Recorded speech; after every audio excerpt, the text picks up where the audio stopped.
starting. Your hangout on air is live. What to do, snackers and snackettes? It's your boy Gage, Coop. Say what's up to Yo, the people. what's going on, everyone? New Joker. I mean jokes. What's going on, everybody? Uh, not a lot. Sunday evening. It's the end of a week, and it's time for the new version of Loaded Snacks Weekly. Hey, Right? We're trying something a little bit new, hanging out, maybe doing some streams. Figure this is another way to kind of bring you all some of the news that's happening, our viewpoints on some of the news that's happening in the world of pop culture. So I will be handling gaming. Coop is handling movies and TV. Yep. Jokes. mm-hmm. Handling all the wrestling things. When Sin is with us, he'll be tackling anime, and as a whole, we'll talk about comics when it's, when it's time. Right? Makes sense, right? Sounds good. All right. So listen, I'm gonna let you start this off, Coop. Okay. What's on the docket? What do we have today? All right. So, a few months ago, there was an there was an announcement, that the Oscars were going to add a new category, True. most popular movie or best popular movie, which I thought was an absolutely horrible idea. Why? Why do you think it was a bad idea? Because it's such a vague category. I mean, popular movie, and then when I really thought about it, I was like, well, popularity in media and movies, that comes from money. So, like, what's the biggest blockbuster or box office film? Is that what we're going off of, pretty much? I mean, I don't know if that's the case because I find like right now, like the Nun movie made like a lot of money this weekend, and everybody, like everything I see about this movie on Facebook, Instagram, whatever, is like, yo, the joint wasn't scary, don't waste your money. The joint wasn't scary, don't waste your money. Like everybody's saying that, so it made money, but it doesn't seem to be popular, so to speak. Right? Yeah. I mean, but you're right. It is a very vague category. So continue. But I think the real reason they did it was because, the Academy Oscars, they were like, you know what? There's no way Black Panther's going to win, but we will be wrong if we didn't mention it in some way, shape, or form. So let's just create a new category and then just make sure that Black Panther wins that category. Like, that's what I really thought was what was happening with that. What made you think that? Like what? All right. So, what categories would you have put Black Panther in? Honestly, it could have been up for like best director. When it comes to the idea of the visual of the movie itself. I wouldn't put it under like best movie. I mean, compared to a lot of the other movies that come out, but as far as directing the vision of the film, I can see that winning that, or best costume. There's a lot of different categories that I think it could definitely fall into. But okay, it was such a huge impact this year, as far as film was concerned, is like. And the blockbuster movies don't make it to the Oscars. I think only one superhero movie was nominated. That was Logan for like best screenplay. So I mean, it did not win, and it did not win. So you don't see a lot of Right. superhero movies that make it to that category. And I think that the Academy were like, well, we got to mention it somehow. And I was like, let's just create a new category and give it to them. That's just where my mind was with it, really. Yeah. So they decided to pull it. Yeah. Yeah, so they just, pulled the plug on that because they were getting so much, backlash from it. And if it's a good movie, then it's a good movie. Then it should be up for, best movie or best whatever category it lands in. So I don't think it needs to be put it in a subcategory, I guess you could say, because like I said, you take something like popular movies, and I'm thinking about money because the more money, the more people see it, it makes it popular. So I was like, so what we're gonna do? Put like Batman versus Superman. That was a very, like you said, it was one of those movies that made a lot of money and it was popular, but the movie was terrible. Yeah, I mean, but I don't think there's anybody who thinks that movie was good. You know what I mean? Like I don't.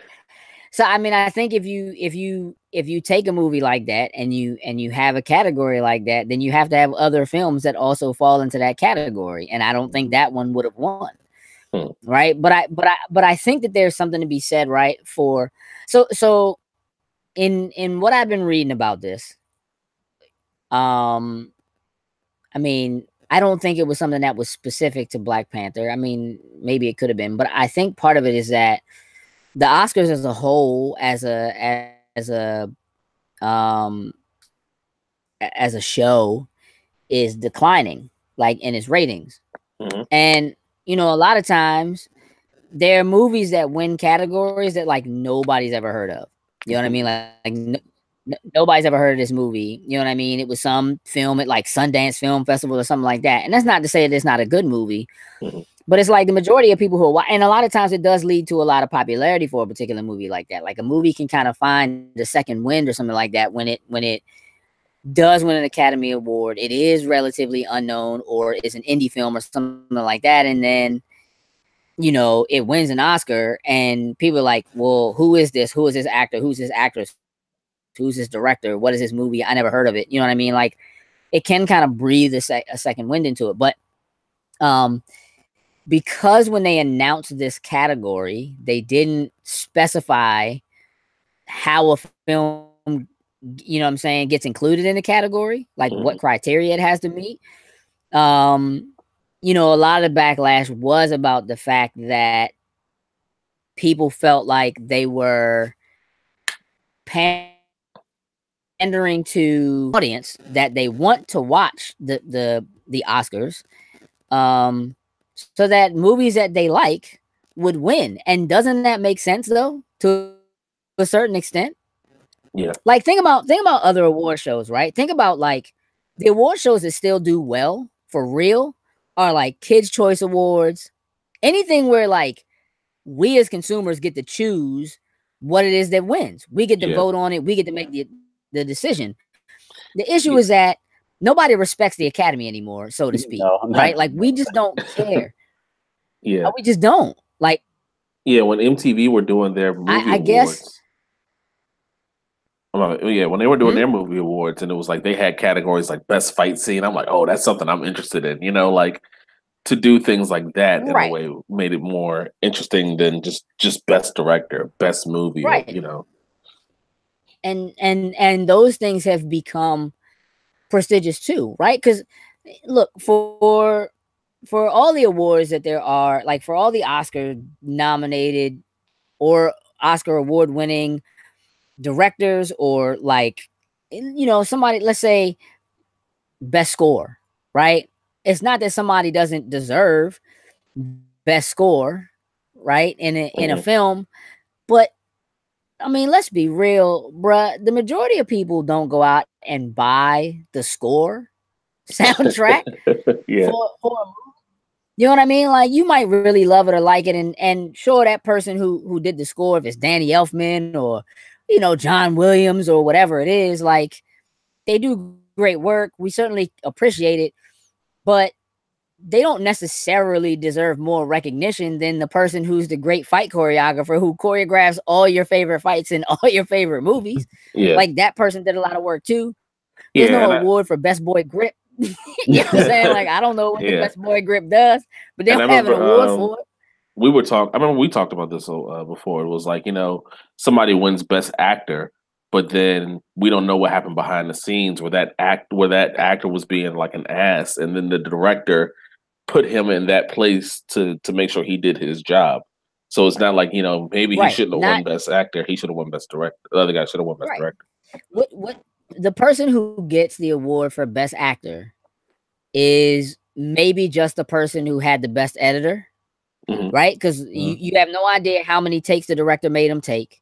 You have no idea how the film was edited to make that person look good. You know what I mean? Like, you got to think about it. When we watch a movie as it exists in the theater or at home, once we have it, that's the Photoshop version of the work. Mm-hmm. Right? Yeah. I mean, that is, that when it's bad because then it's like bad Photoshop. But like, think about it. How can it be that the movie that makes the most money every year, that more people went to see and more people enjoyed and more people talked about than any other movie, gets no awards at the biggest award show? So to me, it does make sense, but you can't just do best popular film. You need to start creating categories that these films can exist in, or you have to start changing the criteria for decisions you make about what is the best movie, what is the movie of the year. And no, it doesn't necessarily mean it's the one that made the most money, but to an extent, isn't it the movie that made the most money? True. Yeah. I'm just saying, if you put out a film and that film makes more money than every other, for that matter, if you put out a film than any other film has ever made of all time, and you don't win any awards, something's not right. Mm-hmm. Right? So there's a category for like best special effects, right? But then you have movies that effects. You see what I'm saying? So it's like, I think there's a need for something like this. And they are saying that they will seek additional input before they do this. So they're not necessarily taking it out or not doing it at all, but they should seek additional input. And I think it might be time for the Academy, or like, I don't even know who makes up the Academy. I don't know who makes those decisions. You know what I mean? Like, I think there's something to be said for having an award show where you are selected as best actor, best actress, best director by your peers because they work in the same place as you.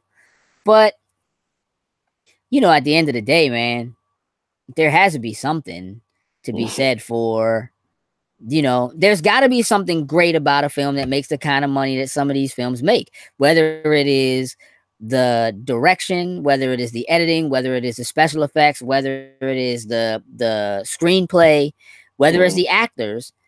You know what I mean? And I think that films are pushing the envelope when it comes to how we have to think about these things, because they're not just superhero films. They are political thrillers. They are space comedies. You know what I mean? They're not just, oh, it's a superhero film. Like, that's not really a category, so to speak.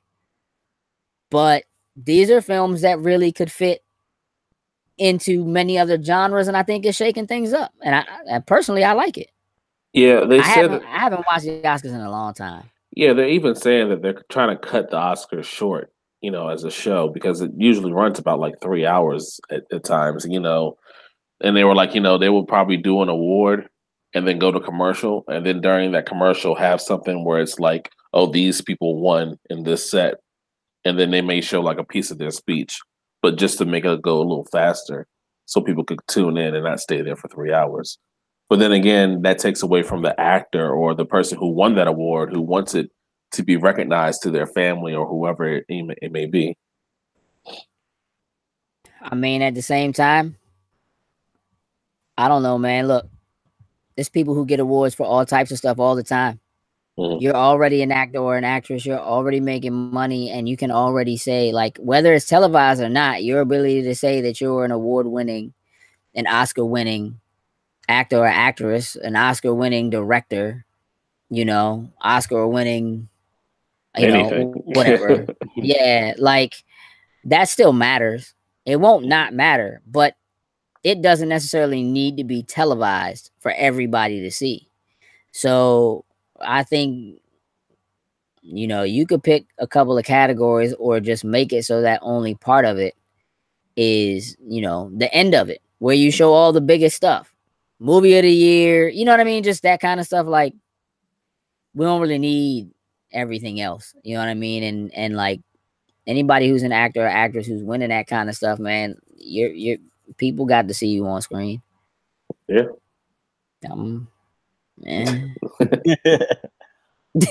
I'm just saying, you know what I mean? Like, we all want to see the things that we love win.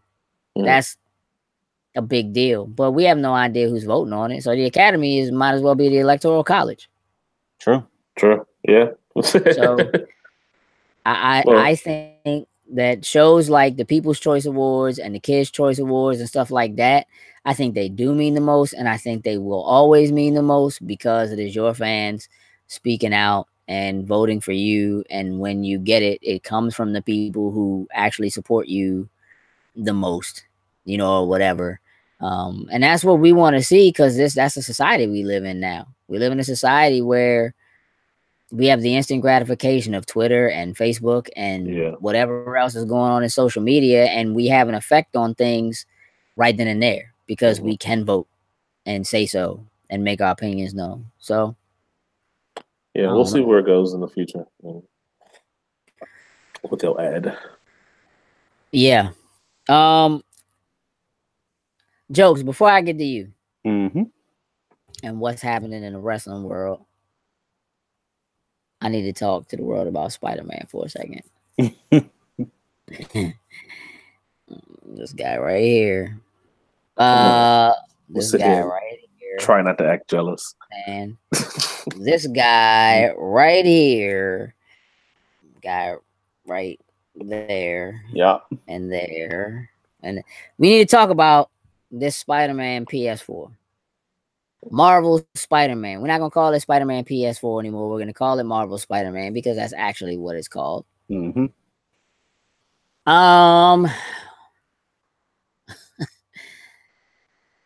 I like this game. I could tell by your selfies. You know, I'm taking the selfies because I can, you know, in game. You know, listen, I don't want to overstate it. This game is not the end all be all of games. It's not the end all be all of superhero games. It might not even honestly be the best Spider-Man game I've ever played. I'm going to just keep it a stack with you. The best Spider-Man game I ever played is still probably Spider-Man 2 from the movie. Straight up. You know, I like the game. It does a lot. The traversal feels good. The fighting is cool. It doesn't do a whole lot personally differently from other Spider-Man games that I've played. You know what I mean? You swing through the city. There's a crime. You stop the crime, and you go find a collectible, and then you go to a story mission or whatever in whatever order you feel like doing it. Like, it's nothing new about it. You know, it looks good. You know what I mean? But it should on this generation of consoles. Yeah. It does feel pretty good. And when you start to get the hang of the swinging mechanics and so forth, it definitely starts to pick up. As you open the abilities, as you level and so forth, it does start to feel a little bit better, a little bit cleaner, give you a little bit more. But, you know, you're still fighting the same dudes over and over again. You're still stopping the same crimes over and over again, you know, just in a different district. You know, I'm having a good time, but I might only really be having as good a time with it as I am because it's been so long since we had another Spider-Man game. I think the last one was like Amazing Spider-Man was like the last one we got. And that was at like the beginning of this generation. Might even been on both generations, to be honest, for the time. So we're talking 2014 or something like that since the last time we had a Spider-Man game. And, you know, there's been, I guess, 2 Arkham games since then. Yeah, sounds about right. Because Arkham Knight came out, and then what was the first? Origins, yeah. Origins. Yeah. Which, by the way, both were okay games. Yeah. I know a lot of people seem to be on this like, oh my god, they made a good Batman game. Arkham Asylum was dope. Because it felt new and it did a good job of riding the line between like the detective side and the beating people up side or whatever. But you know, the other Arkham games were cool. They were a decent continuation. I dig the stories, you know what I mean, that were in them. And that's one of the things I think I like about this is the direction the story goes in. As a game, the playing, the mechanics, the whatever, it is what it is. I do like the story direction that this goes in, and we won't talk spoilers or whatever, but I'd honestly say that's one of the best reasons to play, is for the direction the story goes in. And I think it's just gotten to a point where we've had good Spider-Man games.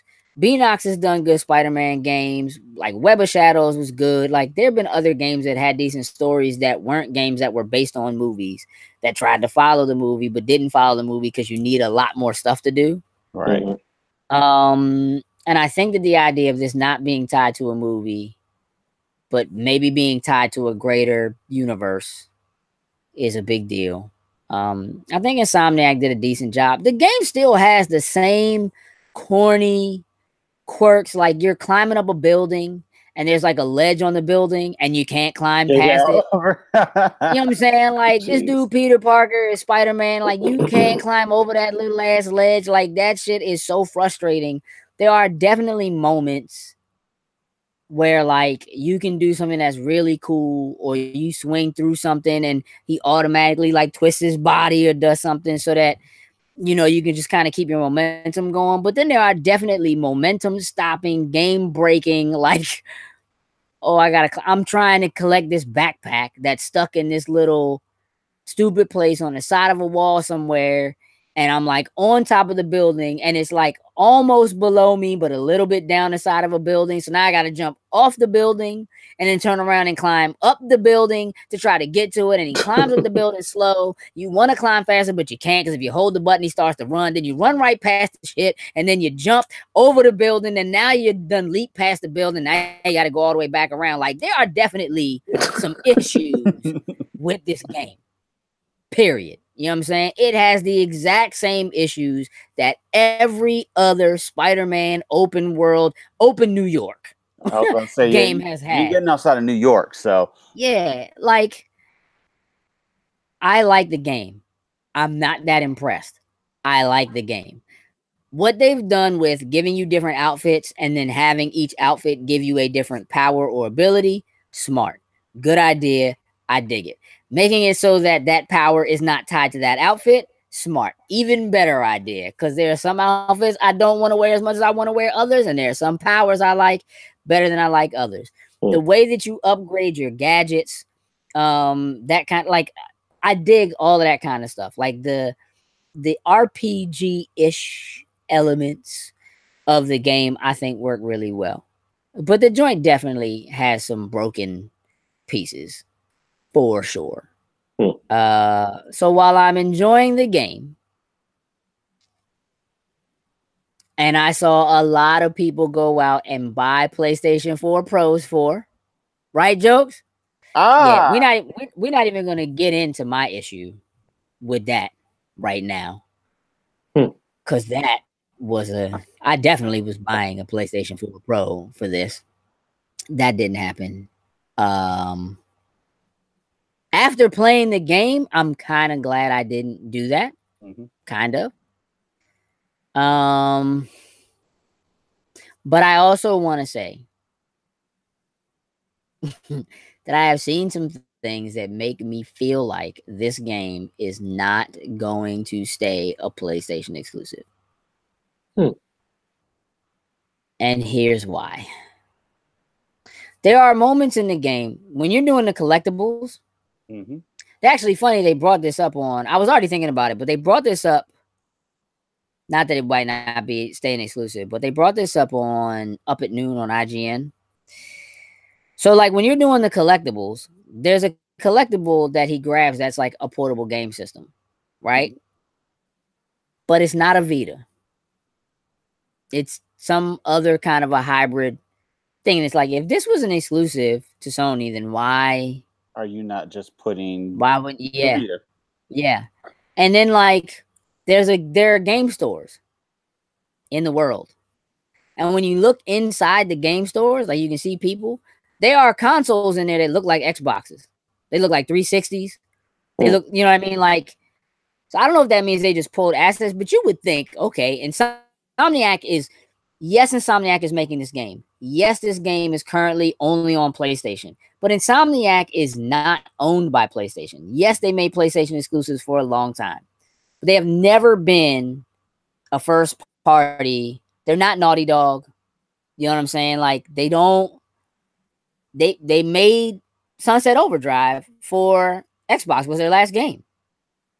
So there are just certain things like that about it. And since they have gone away from calling it Spider-Man PS4, which was like the name of it for a long time, and they've just gone to calling it Marvel's Spider-Man, while it certainly could not happen, I would not be surprised if a year from now, maybe even less than that, holiday season, this game, I don't think probably too soon. No, that'd be too soon. That would be too soon. It wouldn't be this holiday, but maybe next summer, maybe holiday next year. Like, I could certainly see this game making its way to an Xbox console. It would not surprise me at all. I could see this game making its way to a Switch. It would not surprise me at all. As far as I know, Sony did not pay to make this game happen. It's possible, right? But I know that Insomniac worked very closely with Disney, and I understand where things are with Sony having rights to Spider-Man movies, but that's not Spider-Man games, and so we'll see what happens. I wouldn't be surprised though. I'm enjoying the game though. I think if you have a PlayStation, it's definitely worth picking the game up. If you like Spider-Man 2 or any other Spider-Man game, you'll enjoy this. It's a nice, quick. I don't think it'll take you very long to beat it. I almost have all the collectibles, and I'm only like 25% through the story. Same here. I will finish that really quickly and be done with it, and then I won't have a reason to go back to it till the DLC drops. So, Jokes, you enjoying it? So far, yeah, I'm enjoying it. Just like you said, like I have at least 35 of the book bags already. Yeah, I have like 40 of them, 44 of them. Yeah, you know, because it's not hard to find them. Like, they're on the map as you unlock areas in the map. They're pretty simple and easy to find. But overall, you know, I'm enjoying it. The fight system, it's not bad. I would say it's just like you said, it's just like any other punch. Spidey sense pops up, you dodge it, jump over, do whatever. But otherwise, like, it's fun. I mean, that's the main thing. It's fun. We haven't had a Spider-Man game in a while.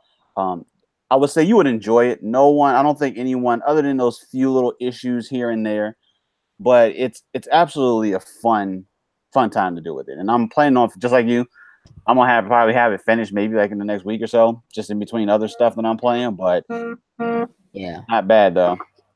Yeah, have you did you stop playing it long enough to play Forsaken? Believe it or not, after I got it, I haven't played Forsaken yet. I've been playing Forsaken way before, of course, when it first dropped, but I haven't even picked up the controller to hop back on Forsaken. I just want to try to just get Spider-Man out the way, or get as much as I want to, because once I go back to Forsaken and get on Gambit again, I'm probably going to be locked into that for a while. I dig it. All right. Well, that's all I have for now, man. Let's talk wrestling. What you got, Jokes? So, on the wrestling side, this past weekend, wrestling fans were in for a very nice treat. So, All In. So, this has been promoted as being the biggest indie wrestling show pretty much ever. When tickets went on sale, literally like within like the first hour, I don't even think it made half an hour, the tickets were gone. So the biggest thing was for the Young Bucks, who are very famous between New Japan, Ring of Honor, and Cody, formerly known as Cody Rhodes. This is pretty much the promotion that they put on. And a lot of people told them, for an indie promotion, there's no way that you guys can sell out a 10,000 seat venue. So they were up for that challenge, and boy, they did it with flying colors. Okay. They sold out the event. Took place in Chicago. They had a lot of awesome backers for the actual promotion. So Hot Topic being one. Okay. Hot Topic has been releasing a lot of exclusive Funko Pops for New Japan Pro Wrestling, Ring of Honor. I'm sure is going to come soon. Pro Wrestling tees for any of the indie wrestlers. This is pretty much where you go to get their merchandise from. Okay. Big supporters behind it. Event took place. By all means, the matches were absolutely amazing. A lot of people are going to say, now this is going to come. A lot of WWE. I don't want to put it out there, but fanboys, that's whatever you want to say for it. Of course, kind of want to be jealous. Oh, the matches weren't that great. This is just an indie promotion, but the matches were pretty good.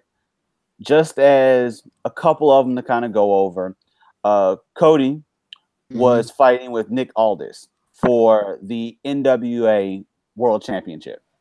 Now, unlike WWE, who's pretty much it's only WWE, All In pretty much incorporated other wrestling promotions. So NWA, TNA, New Japan, Ring of Honor, it was a joint collaboration. Now, for that match, Cody actually won. Okay. And he won the NWA World Championship. Now, for two reasons, it was absolutely amazing. One, this was the belt that his father actually wore in his prime. And to see Cody actually pick this belt up is absolutely an amazing thing. Of course, in the WWE, Dusty, he had a good career, let's put it that way. But, he didn't necessarily hold as many titles or anything as a lot of other wrestlers had. So I feel for Cody, this was probably his biggest win ever of his career, just because of the fact, hey, my father had this, and of course he reps his father every event almost that he comes out there in something of his. Okay. So, and then from there, of course, there was a number of other matches. Christopher Daniels actually took on Stephen Amell. So that's disgusting. So for those that don't know, there's been an ongoing relationship between Stephen Amell and Cody since WWE. Right. When Cody was Stardust, they had a match with each other. But when they were looking at that second match, Cody actually left the WWE. And when he left, of course, that relationship didn't go anywhere. It actually spawned Steven's own faction for, I guess you could say, for the Bullet Club. So they call it the Vigilante Club. So, of course, he had his own merchandise and everything going for it. And the crazy thing about this match, and I like Christopher Daniels. Daniels did miss some spots. Stephen Amell actually looked pretty good in this match. Now, granted, he's not a professional wrestler at all.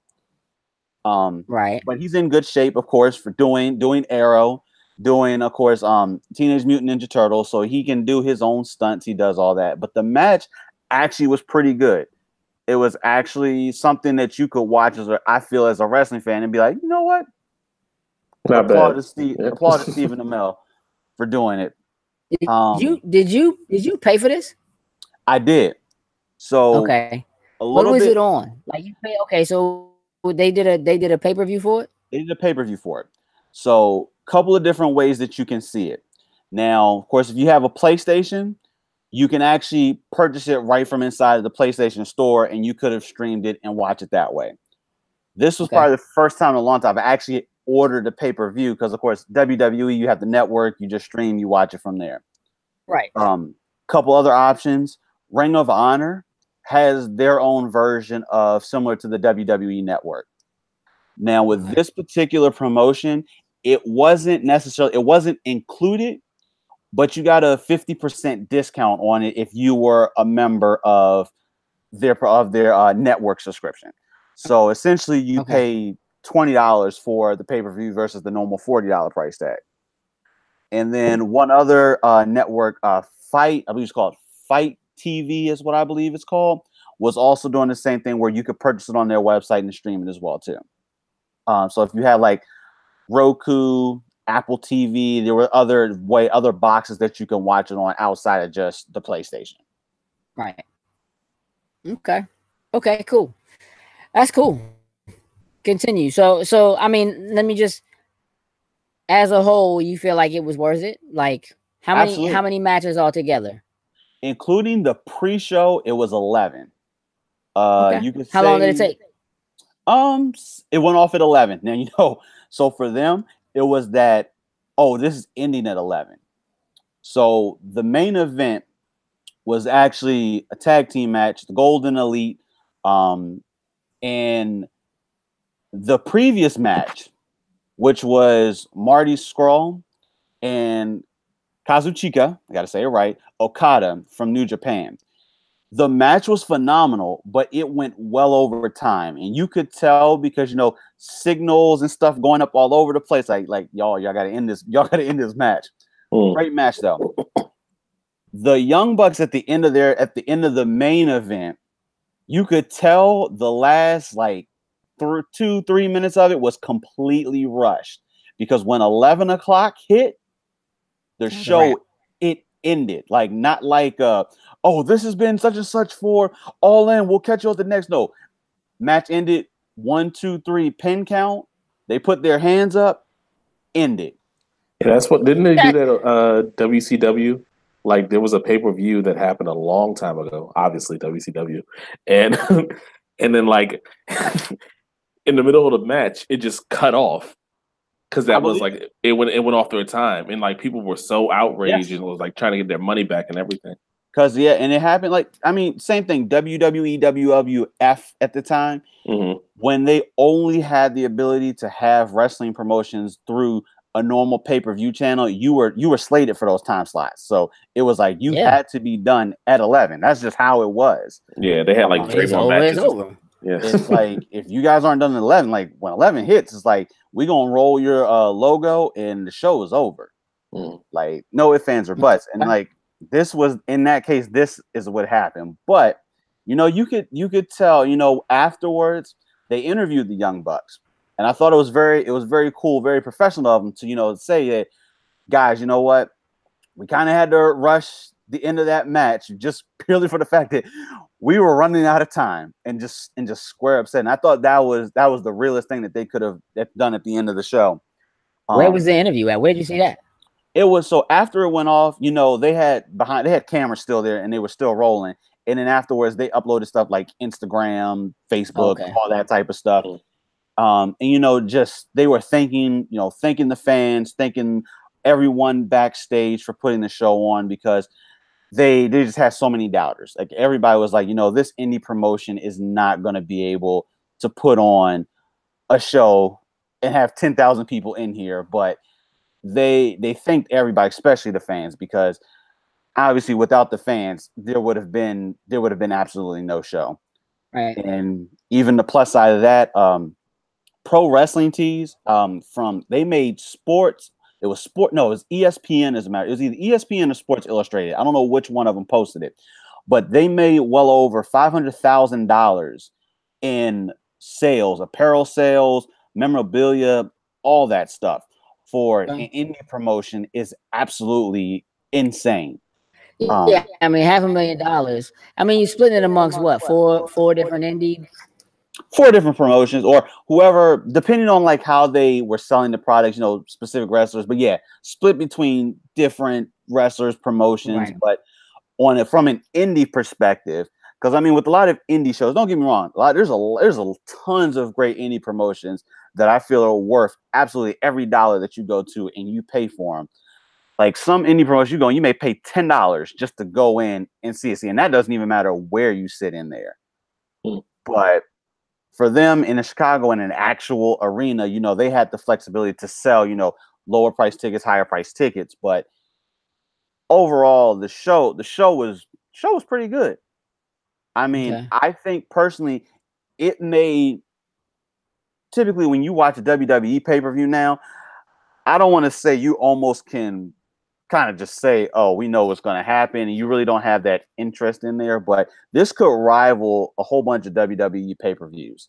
Now, obviously, this probably wouldn't be something you would put up against a WrestleMania, obviously, because that's just going to be its own type of thing. But if you were to put like something like this on versus, like, say what's coming up, Hell in a Cell, like I would almost be scared to tell you that you're going to have a lot of people flowing over to that indie side. But obviously, WWE, because of the way they promote, they're going to have many more people that they can influence to actually watch their promotions. But a lot of people like having other choices, and that's the thing I like to put out there for everybody. Is like, you don't just have to like one wrestling promotion. One's for entertainment. One, if you like technical type wrestling, you get that in a different place. If you want some place where they have really good actors, you can get that as well too. But just having these different options out there for people to watch, I think for wrestling fans around the world, is just an absolutely amazing thing. I dig it, bro. Interesting. All right. So All In. That's all the jam. in. That's the all jam. right. Well, we all out. We all out of juice. It's time to wrap this up, ladies and gentlemen. So I want to thank you for taking the time to check us out, see what we have going on. If you all would just do us the favor of making sure you like, you share, you subscribe, and you hit the ding-a-ling bell. And that way, every time we post, you get notified that we have posted. With that, it's time for us to wrap it out. We are out. Toodles and lose.